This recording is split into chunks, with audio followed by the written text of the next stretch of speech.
오래전에 어떤 분과 대화를 나눴습니다. 그분은 목회자가 참 좋은 직업입니다. 저에게 그런 얘기를 하더라고요. 하지만 그분은 교회를 다니지 않는 분이었어요. 그래서 왜 그렇게 생각하십니까? 라고 물으니까 목사님은 주일날, 일요일이라고 그랬어요. 일요일날 하루 일하면 땡이잖아요. 그 전문 용어가 나오더라고요. 땡이구나. 예. 뭐 그러려니 했는데 그 다음에 말은 그냥 들을 수만은 없었습니다. 우리 목사님은 그 교회에서 나오는 헌금을 다 가지잖아요. 그래서 그렇구나. 그래서 목회자가 어떠한 역할을 하는지 또 헌금이 어떻게 또 쓰여지는지를 좀 설명을 드렸습니다. 그리고 돌아오는 길에 야, 교회 밖에 있는 분들은 그렇게 생각할 수 있겠구나 하는 마음을 가지게 되었습니다. 오늘은 헌금 작정 주일로 지키게 됩니다. 헌금 작정이라는 단어가 주는 의무감 혹은 압박감이 연상이 되기도 합니다. 특히 작정이라는 말은 무언가를 강요당하는 것처럼 느껴지기도 합니다. 오늘 말씀을 통해서 헌금이 무엇인지 또 어디에 쓰여지는지 그 헌금을 드리는 마음의 자세가 무엇인지를 함께 살펴보고자 합니다. 먼저 헌금은 기독교 신자들이 예배 가운데에 하나님 앞에 물질을 바치는 행위를 말합니다. 모든 것이 하나님의 것이고 그 받은 은혜와 감사의 마음을 물질로 표현하는 그런 모습이 바로 헌금이라는 것입니다. 구약 시대에는 하나님을 만나는 방편으로 제사를 드렸습니다. 그리고 그 제사 가운데 나의 매 순간마다 지은 죄를 속죄하는 제물을 드렸어요. 양 같은 짐승을 바쳤습니다. 그런데 예수님께서 이 땅에 오셔서 십자가에서 죽으심으로 우리의 모든 죄가 사해졌습니다. 한순간에 사해졌어요. 그러므로 우리는 계속 제물을 드릴 필요가 없게 되었습니다. 이제는 영적 제사로서 예배를 드리고 제물 대신에 그 받은 은혜에 대한 헌신의 마음으로 헌금을 드리는 것입니다. 그럼 헌금을 어떠한 자세로 드려야 할까요? 오늘 말씀은 그 헌금 드리는 자들의 태도를 설명합니다. 당시 예루살렘 교회는 흉년 등으로 인해서 큰 어려움에 처하게 되었습니다. 그래서 바울은 당시에 이방 교회들, 마게도냐나 오늘 본문에 나오는 고린도 교회 성도들에게 예루살렘 교회를 도와야 되지 않는가 하면서 구제 헌금을 이야기했습니다. 이방 교회들은 알겠습니다. 그렇게 하겠습니다. 라고 말하였는데 현재 1년이 지난 후 이 구제 헌금이 제대로 거쳐지지 않았어요. 당시에 열정이 식어진 이유도 있었지만 그 당시에 교회가 분열된 까닭도 있었습니다. 바울은 다시 한번 구제 헌금에 대한 이야기를 전하였고 아울러서 7절에서 이 헌금을 어떻게 드려야 하는지를 구체적으로 설명합니다. 각각 그 마음에 정한 대로 할 것이요 인색함으로나 억지로 하지 말지니 하나님은 즐겨 내는 자를 사랑하시느니라. 먼저는 그 마음에 정한 대로 헌금을 해야 한다는 것입니다. 자원함으로 누가 이만큼 헌금을 했다고 해서 또 누가 이 정도는 헌금해야 되지 않겠냐라고 말할지라도 그것과 상관없이 헌금하는 자의 마음에 생각나는 대로 해야 한다는 것입니다. 인색함이로나 억지로 하지 말아라. 여기서 인색함이라는 말은 말 그대로 뭔가 아까운 자세로 해서는 안 된다. 또한 억지로 하지 말지니, 이 억지로라는 그 말에는 송곳니를 빼는 듯한 언짢은 자세로 하지 말라는 것입니다. 여러분, 송곳니를 빼 보신 적 있습니까? 저는 경험이 없는데 대신에 10여 년 전에 사랑니를 뺐어요. 그래서 치과에 갔는데 마취를 시켰는데도 너무 아픈 거예요. 엄청나게 아팠어요. 대단히 아팠습니다. 그래서 이게 도대체 왜 뽑나라고 했는데, 그래서 이 송곳니와 사랑니 누가 아픈가를 챗 GPT를 통해서 물어봤어요. 근데 사랑니가 아프대요. 네. 하지만 송곳니도 무척 아플 것 같습니다. 혹시 뽑으신 분은 나중에 저에게 말씀해 주시기 바랍니다. 사랑니든 송곳니든 이를 뽑는다는 것이 얼마나 아파요. 근데 여기서는 언짢다라는 의미를 얘기하고 있습니다. 이를 뽑을 때의 언짢음 혹은 그 아픈 것처럼 헌금을 드려서는 안 된다는 것입니다. 바로 자원하는 마음으로 헌금을 드릴 때 하나님은 그 헌금을 즐겁게 드리는 자를 사랑하신다. 그 헌금을 받으신다라는 얘기입니다.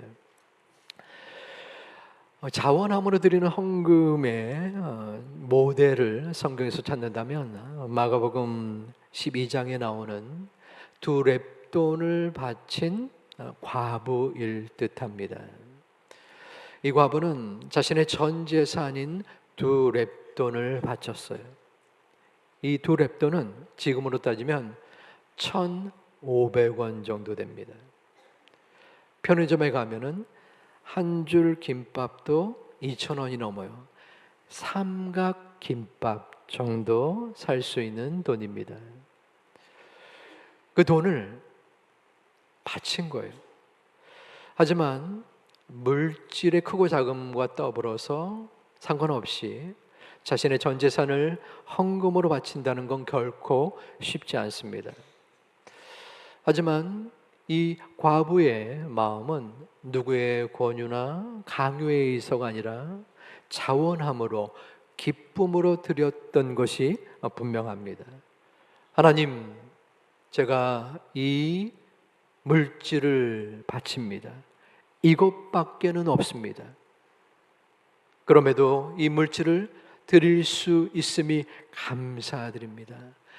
내일 일은 모릅니다. 지금까지 지켜주셨음을 감사하고 내일은 주님께서 책임져 주실 줄을 믿습니다. 아마도 그러한 심정으로 이 여인은 자신의 전 재산을 바쳤을 것입니다. 주님께서는 43절 이하에서 이 여인의 모습을 칭찬하셨어요. 이 가난한 과부는 헌금함에 넣는 모든 사람보다 많이 넣었도다. 그들은 다 그 풍족한 중에서 넣었거니와 과부는 그 가난한 중에서 자기의 모든 소유 곧 생활비 전부를 넣었느니라 하시니라. 아멘. 자, 주님이 칭찬한 것은 무엇이었습니까? 이 여인의 모습이에요. 그리고 이 여인이 드린 헌금입니다. 하지만 그 속에 담겨진 또 다른 의미가 있어요. 이 여인의 모습을 혹시 여러분 어떻게 생각하십니까? 한번 저도 생각해 봤어요. 만약에 제가 이 여인이라면 헌금을 할 수 있었겠나? 한번 잠깐 생각해 보세요. 내가 그 당시에 여인이라면 내 전 재산입니다. 전 재산. 그 액수에 상관없이 전 재산, 당장 이것을 내면은 먹을 것이 없는 거예요. 저 같으면은 못 드렸을 것 같아요. 왜 가만히 있어요? 저만 믿음이 없는 사람 되나요? 그 여인은 왜 어떠한 심정으로 드렸을까요? 모험이었을까요? 죽기 아니면 까무러치기다. 1,500원 정도 되니까 뭐 이거 있으나 마나, 그러한 마음으로 드렸을까요? 너무나 비상식적이고 이해할 수 없는 행동처럼 보입니다. 하지만 그녀가 헌금을 드릴 수 있었던 그 유일한 이유는 하나님의 인도하심을 믿었기 때문입니다. 하나님이 나의 완전한 보장이십니다. 하나님 이끌어 주시고 책임져 주시옵소서 하는 절실하고 간절하고 돈독한 믿음이 바로 그녀에게 있었던 것입니다. 그러므로 주님의 칭찬, 많은 것, 전 재산을 드렸다, 이게 중요한 것이 아니에요. 전 재산을 바칠 수 있는 그 모든 것을 떠나서 주님께서 이끌어 주시기를 믿는 믿음이 그녀에게 있었고, 그 믿음으로 그녀는 헌금을 자신 있게 자원함으로 기쁨으로 드릴 수 있었던 것입니다. 사랑하는 제2 가족 여러분, 우리의 믿음을, 나의 믿음을 점검하고 바라보시기를 바랍니다. 내 삶을 주장하는 존재와 목적은 누구인가? 오늘 이 순간 살아가면서, 지난 한 주간 이 땅을 살아오면서, 또 앞으로의 남은 올 한 해를 지나면서 내 삶을 주관하느니, 내 삶을 책임져 주시느니 나는 무엇을 바라볼 것인가? 여호와 아버지 하나님만이 나의 유일하고 또한 하나님만이 나의 모든 것을 지켜주실 완전한 보호자임을 마음속에 믿고 구하며 나아가는 우리 모두가 되기를 주님의 이름으로 축원합니다. 그 여인이 정성으로 마음으로 드렸던 그 헌금, 하나님은 그 헌금을 받아주시고, 성경에는 그 후의 모습이 나타내지 못했지만 분명한 소중한 열매를, 그리고 이끄심을 인도하여 주셨는 줄 믿습니다. 하나님께서 사랑하시는 자의 헌금을 하나님은 귀한 열매로 맺어 주십니다. 그렇다면 우리가 드린 헌금은 어떠한 열매로 맺어졌을까요? 우리 교회는 오랫동안 수많은 사역을 감당해 왔습니다. 첫 번째는 복음 전파와 선교입니다. 매번 여름마다 단기 선교를 갖고 올해는 누구나 알다시피 몽골로 다녀왔습니다. 아울러서 우리 선교판에 기록되어 있는데, 여러분 혹시 지나다가 선교판을 만든 목적이 있어요. 지나가면서 바라보며 저분이 브라질에서 선교하는구나, 그러면서 스쳐 지나가면서 기도하기를 원해서 이렇게 세우는 겁니다. 앞으로도 계속 기도하겠지만 기도를 부탁드리고, 파송 선교사가 5분, 그리고 14가정의 협력 선교사가 있습니다. 이것뿐만 아니라 기관 협력이 있어요. 군 선교, 경찰 선교, 이러한 32군데의 기관, 또 26개의 교회, 연약하고 또 아직 자립되지 못한 교회, 그리고 여러분도 알다시피 지교회가 2군데 있죠. 가지교회와 대전 제2교회, 이 모든 영역들을 또 후원하고 지원하고 있습니다. 국내 선교도 저희가 담당합니다.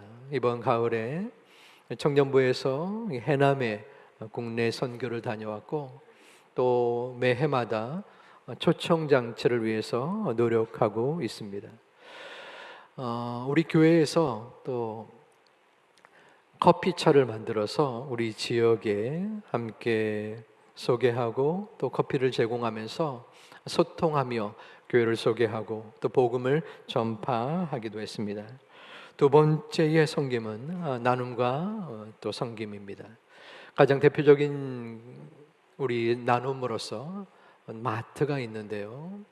우리 경제적으로 어려움을 겪는 지역 주민들, 교회 주변의 3개 동의 주민센터를 통해서 210명을 선정받았습니다. 그래서 그들에게 한 달에 한 번 교회에 나와서 물품 5만 원 상당의 물품을 가져갈 수 있게끔 하게 됩니다. 그들에게는 적지 않은 도움이 됩니다. 아울러서 겨울에 또 연탄이 필요한 분들 가정에게 연탄을 배달하고 한마음 선교회 봉사례라고 해서 짜장면을 양로원이나 고아원 또 군부대를 방문하여 섬기고 있습니다. 우리 교회에서는 중국 최초의 어린이 도서관 꿈나래 도서관이 있습니다. 또 지역 주민들도 와서 함께 아이들과 사용을 하고 있습니다. 장애우를 고치고 또 회복시키는 3일 특수교육센터가 20년 넘게 소중한 역할을 감당해 왔습니다. 세 번째는 다음 세대를 또 교육하고 세우는 부분인데요. 우리 교회는 타가부부터 다문화 부서까지 13개의 교육부서가 자신의 역할을 감당하고 있습니다. 그리고 다음 세대뿐 아니라 또 여러 가지 청년들 그들을 위해서 장학금을 지급하여 상반기 하반기 동안 그들의 학업에 도움을 주고 있습니다. 마지막 예배 및 교회 운영의 부분인데요. 우리가 지금 드리는 이 예배, 교회의 존재 목적은 예배 공동체이죠. 작년에 우리 스크린을 설치했고 또 조명도 전에보다 환하게 바뀌었습니다. 아마 내년에는 지금의 음향을 좀 더 보완하려는 계획을 지니고 있습니다. 교회에 우리 드린 헌금으로는 교육자의 사례비 또한 9개의 찬양대를 운영하는 아울러서 아이들 같은 놀이터를 설치하는 모든 교회 전반적인 운영을 위해서 사용되고 있습니다. 이 시간 짧은 시간에 모든 걸 다 말씀드리진 못했지만 이같이 하나님의 교회가 여러분들이 하나님께 드린 헌금을 모아서 사용되고 또 활용되고 있음을 말씀을 드립니다. 이 같은 헌금은 공동위회를 통해서 매년 연말마다 그 수입과 지출을 정확하게 투명하게 공개하고 있습니다. 앞으로도 이 부분은 철저하게 지킬 것을 약속을 드립니다. 이처럼 교회가 하나님께 드려진 헌금을 통하여 소중한 역할들을 감당해 왔는데 하나님은 이 기쁨과 감사로 드리는 이 존재의 헌금을 찾으시는 하나님이십니다. 우리의 마음속에 이 감사와 기쁨으로 헌금을 얼마나 드립니까? 이 성경 본문에 즐거이 드리는 자, 이것은 헬라어로서 힐라로스입니다. 이 단어는 영어의 힐레리어스라는 매우 즐거운이라는 단어의 어원이 되기도 합니다. 이 힐라로스는 헌금을 드릴 때에 기뻐서 도저히 견딜 수 없을 정도의 즐거움으로 드린다는 것입니다. 자, 우리가 7절에 하나님께서는 즐겨내는 자를 사랑하시느니라, 이 본문은 많은 교회에서 헌금 작정 주일이나 헌금과 관련된 설교를 할 때 제일 많이 활용되는 성경 구절입니다. 하나님께서는 헌금을 즐거이 그리고 자주 많이 내는 자를 사랑하십니다. 이것도 듣기 틀린 말은 아니지만 거기에는 더 깊은 의미가 담겨져 있습니다. 즐거이 내는 자, 헌금을 드릴 때에 기뻐서 견딜 수 없을 만큼 즐거움으로 낸다라는 모습을 말합니다. 여러분 어떻습니까? 오늘도 헌금을 드렸는데 헌금을 드릴 때 너무나 기쁘다, 너무나 기뻐서 견딜 수 없을 만큼 즐겁구나, 그러한 마음으로, 그러한 모습으로 드리셨나요?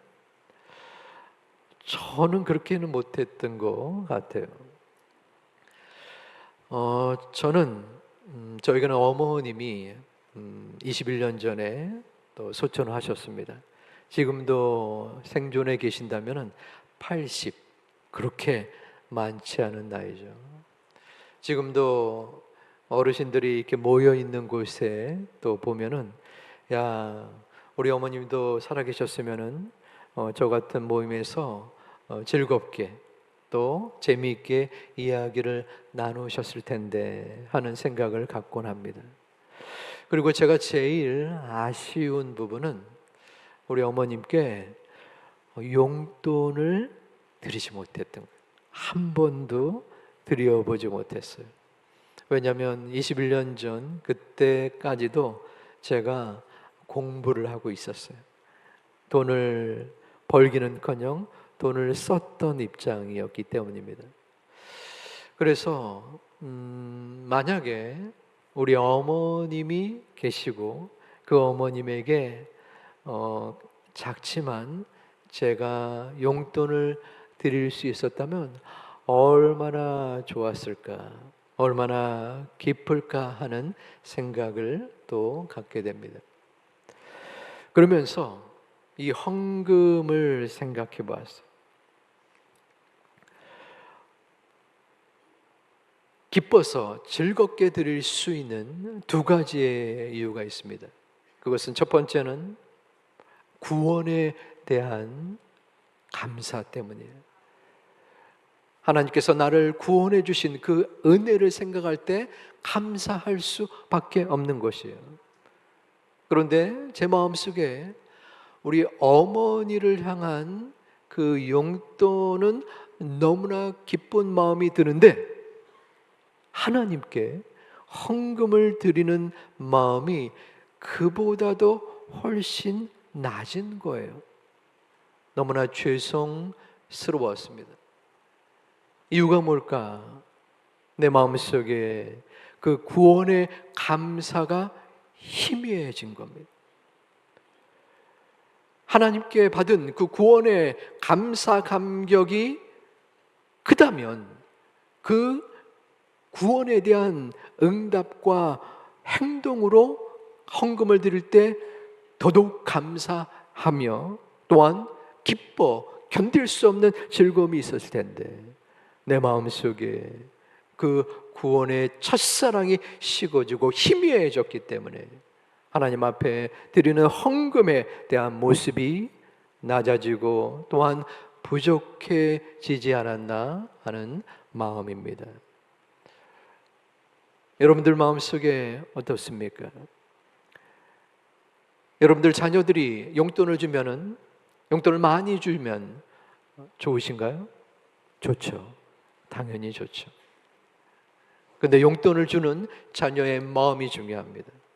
어떤 한 자녀가 한 달에 100만 원을 턱턱 줍니다. 그런데 전혀 감사함이 없이 내던지듯이 습관적으로 인색한 마음으로 용돈을 줍니다. 하지만 또 다른 자녀는 5만 원을 주는데 너무나 그 부모에 대한 감사의 마음을 절절히 풍기며 또한 정성으로 그 용돈을 줍니다. 여러분들 어떠한 자녀에게 그 마음이 더 가겠습니까? 하나님은 우리에게 물질을 원하시지 않습니다. 하나님은 하나님과의 관계를 원하십니다. 하나님은 물질이 없어도 충분히 하나님의 사역을 온전하게 감당할 수 있는 존귀하시고 능력 많으신 전능자 하나님이십니다. 그 하나님께서 우리를 향하여 말씀하고 있습니다. 즐거이 내는 자를 사랑하신다.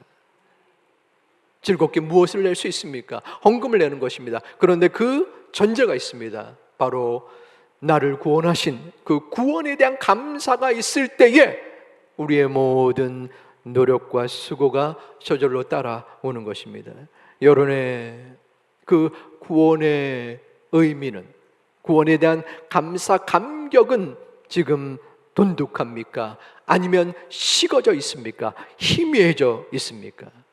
우리의 마음속에 솟아나는 이 구원을 다시 한번 되새기고 다시 한번 느끼고, 아버지 하나님, 제 마음속에 그 구원을 다시 한번 온전하게 하나님 앞에 드릴 수 있는 믿음의 자녀가 되게 하여 주시옵소서. 물질이 중요한 것이 아니라, 이 땅에서 엄청난 일들을 행하는 것이 중요한 것이 아니라, 하나님께 모든 것을 바칠 수 있는 내 구원의 온전한 믿음이 살아나게 하여 주시옵소서. 기도하는 우리 모두가 되기를 주님의 이름으로 축원합니다. 우리가 즐거이 헌금을 드릴 수 있는 두 번째의 모습은 모든 것을 주신 하나님께 대한 감사입니다. 나의 생명호흡부터 우리 가정, 내 자녀, 나에게 주신 모든 것이 하나님의 것임을 드러내는 우리의 존귀한 모습을 하나님은 기뻐 받으신다는 것입니다.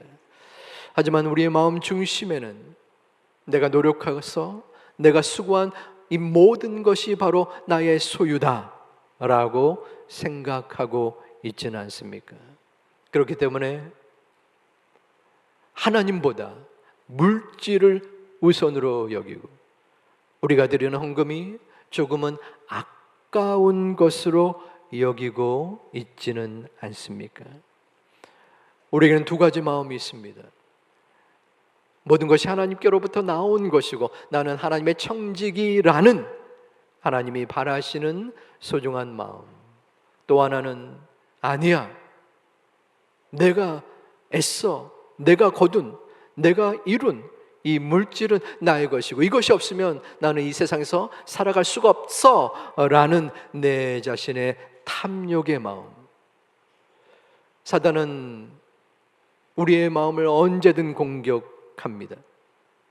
아마도 두 렙돈을 헌금한 그 여인에게도 찾아갔을지 모릅니다. 야, 두 렙돈을 네가 드리면 너는 내일부터 먹을 게 없어. 꼭 가지고 있어야 돼. 어떻게 해서든 움켜쥐고 있어야 돼. 저희 가정에도 이러한 마음의 흔들림이 있었던 때가 있었습니다. 서울에 있을 때 경제적인 어려움들이 있었어요. 이사하면서 전세 대출을 받았고 또한 이자와 원금을 갚아야 되는 상황에 아이들은 성장해서 물질이 많이 나갔던 때였습니다. 11조를 꼭 지금 드려야 되는가? 이 연금을 지금 꼭 하나님 앞에 드려야 하는가? 목사긴 하지만 고민되고 갈등이 되었습니다. 어떠한 선택을 해야 하는가? 주변에 아무도 보지 않았기 때문에 더욱더 갈등이 되었던 것 같습니다.